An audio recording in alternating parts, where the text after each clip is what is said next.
Show case से जुड़ी एक बड़ी खबर आई है। मुलजमीन को अदालत में 8 अप्रैल 2025 को पेश होने का हुक्म दिया गया है। गुलमर्ग फैशन शो के मुंतजमीन और मॉडल्स के खिलाफ कार्रवाई का मुतालबा किया गया है। शिकायत कुनंदान ने इन सब के खिलाफ कार्रवाई की मांग की है। BNA और जम्मू कश्मीर एक्साइज एक्ट के तहत कार्रवाई की मांग की गई है।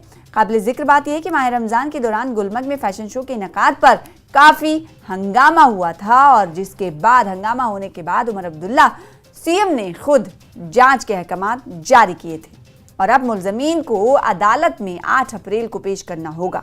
मुंतजमीन और मॉडल्स के खिलाफ कार्रवाई का मुतालबा किया गया है। सब डिस्ट्रिक्ट अस्पताल चाडूरा बडगाम की एक तस्वीर वायरल हुई है। इसमें एक कुत्ते को डॉक्टर की कुर्सी पर बैठा देखा जा सकता है। इस मुबैना लापरवाही के मामले में directorate of health services Kashmir ने इंक्वायरी का भी हुक्म दे दिया है।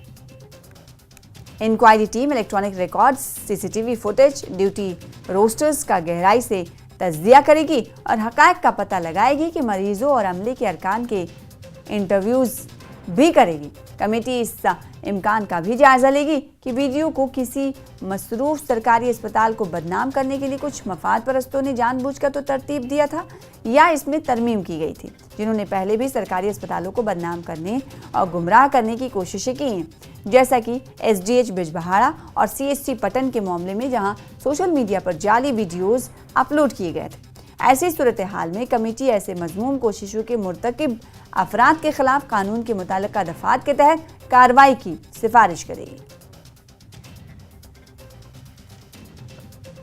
खबर पामपोर से, जहां के चंदहारा के मकाम पर श्रीनगर जम्मू कौमी शाहराह इस वक्त एक हादसा पेश आया है, जब एक टवेरा गाड़ी की एक स्कूल वैन से टक्कर हो गई। इसके नतीजे में 7 बच्चों से 10 अफराद समेत 10 अफराद जख्मी हुए। इनको फौरी इलाज के लिए सब डिस्ट्रिक्ट अस्पताल पामपोर मुंतकिल किया गया है। यहाँ से टवेरा ड्राइवर और एक स्कूली बच्चे को मजीद इलाज के लिए श्रीनगर रवाना कर दिया गया है। मेडिकल ऑफिसर के मुताबिक बाकी 8 जख्मियों की हालत मुस्तहकम है और उनको छुट्टी दे दी गई है।